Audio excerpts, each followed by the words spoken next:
Everyone, এটা হচ্ছে কেদারনাথ সিরিজের পার্ট 2। তো এখানে আমি ওকে জিজ্ঞাসা করছি কেমন তো ট্রেনে যাত্রা কাটলো, বললো হেভি। তারপরে আমরা গেছিলাম গঙ্গা মাতাকে দেখতে। এখানে সবাই স্নান করছে, তখন ভোর 5টা এরম বাজে। তো এত সুন্দর লাগছিল, আর স্রোত দেখো, মানে জলের স্রোত হচ্ছে, খুব স্রোত ছিল। তো তারপর আমরা ওখান থেকে বেরিয়ে পড়েছিলাম।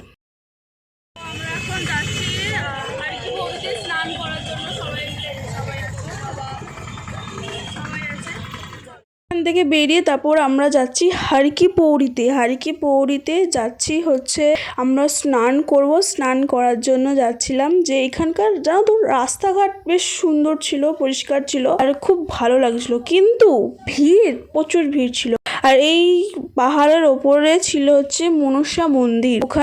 ওখানেও পায়ে হেঁটে মোটামুটি যেতে হয় মনসা মন্দির। তারপরে এই ব্রিজটার ওপর সব অনেকে এরকম সাইডে সব দোকান নিয়ে বসেছিল। ওখানকার জিনিসের দামের এখানের মতোই দাম, খুব কম দাম তা নয়। ওই দিকটাই ছিল মার্কেট। এই যে হচ্ছে গঙ্গা মন্দির, এখানে গঙ্গা মায়ের মন্দির আছে। তো তারপরে আমরা চলে গেলাম স্নান করতে। সত্যি কথা, মানে জল ছিল মারাত্মক ঠান্ডা, খুব ঠান্ডা লাগছিল, কিন্তু তাও খুব মজা হয়েছে।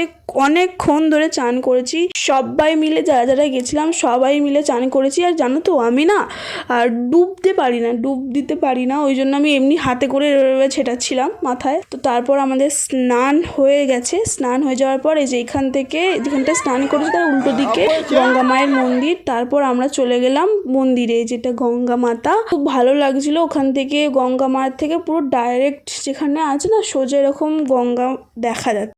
তো এখানে সব আমরা ঘুরে দেখছিলাম, আরো অনেক রকমের ঠাকুর ছিল। তারপর আমরা বেরিয়ে গেলাম। তারপর নিজেকে একটু দেখাতে হবে, তো জন্য তোমাকে দেখিয়ে দিচ্ছিলাম আমি আর কি। এখন আমরা দেখতে যাচ্ছি যে সন্ধ্যা আরতি। হ্যাঁ, সন্ধ্যা আরতি দেখতে যাচ্ছি। কেমন শুনেছি সন্ধ্যা আরতি খুব বড় করে, খুব ভালোভাবে এখানে করা হয় প্রত্যেক দিন। তো আমিও দেখবো এবং তোমাদেরকেও দেখাবো যে কেমনভাবে সন্ধ্যা আরতি হয়। জানো তো ওখান থেকে তারপর আমরা হোটেলে গেছিলাম, গিয়ে খাওয়া দাওয়া করে তারপর চলে গেলাম হচ্ছে আরতি দেখতে। সবাই জানো যে হরিদ্বারের আরতি, গঙ্গা আরতি হচ্ছে খুব ফেমাস।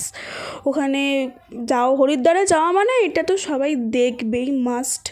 তো ওখানে খুব ভালো লাগছিল আরতিটা। তো এখানে হচ্ছে কি জানো তো সাজাচ্ছিল, মানে আরতির যেগুলো হয় না ওগুলো সাজাচ্ছিল। তারপর কিছু ঠাকুর মন্দির থেকে নিয়ে আসছিল। তো তোমরা দেখো এবং এনজয় করো যে আরতিটা কেমন লাগছে। আর হ্যাঁ, আর একটা কথা, তোমরা দেখছি ভিডিও দেখছো কিন্তু কেউ সাবস্ক্রাইব করছো না। প্লিজ সাবস্ক্রাইব করবে এবং লাইক শেয়ার করে দিও কিন্তু।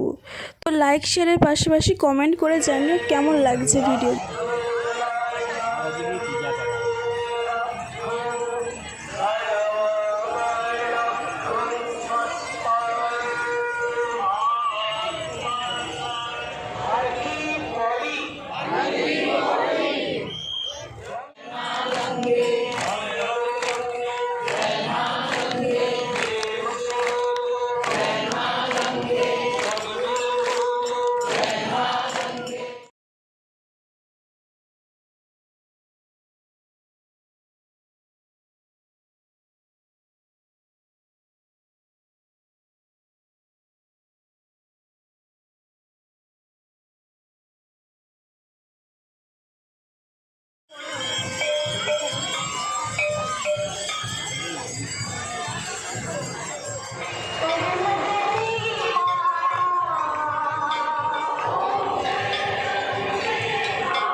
তো এরপরে আর কোনো ক্লিপ নেই। তারপর আমার শরীরটা খুব খারাপ হয়ে গেছিলো, তো এই জন্য আমি হোটেলে গিয়ে শুয়ে পড়েছিলাম।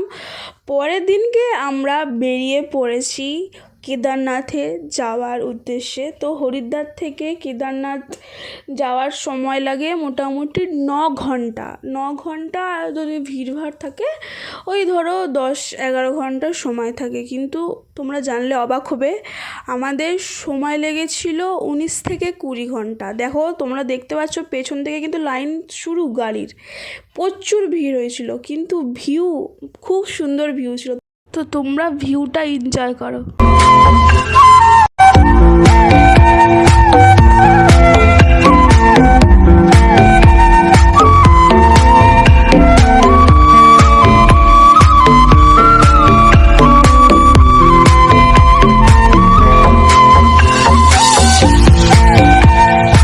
দেখো এখান থেকে আমরা জ্যামে পড়তে শুরু করেছি, এবার নেক্সট ভিডিওতে তোমার কেদারনাথ দেখাবো।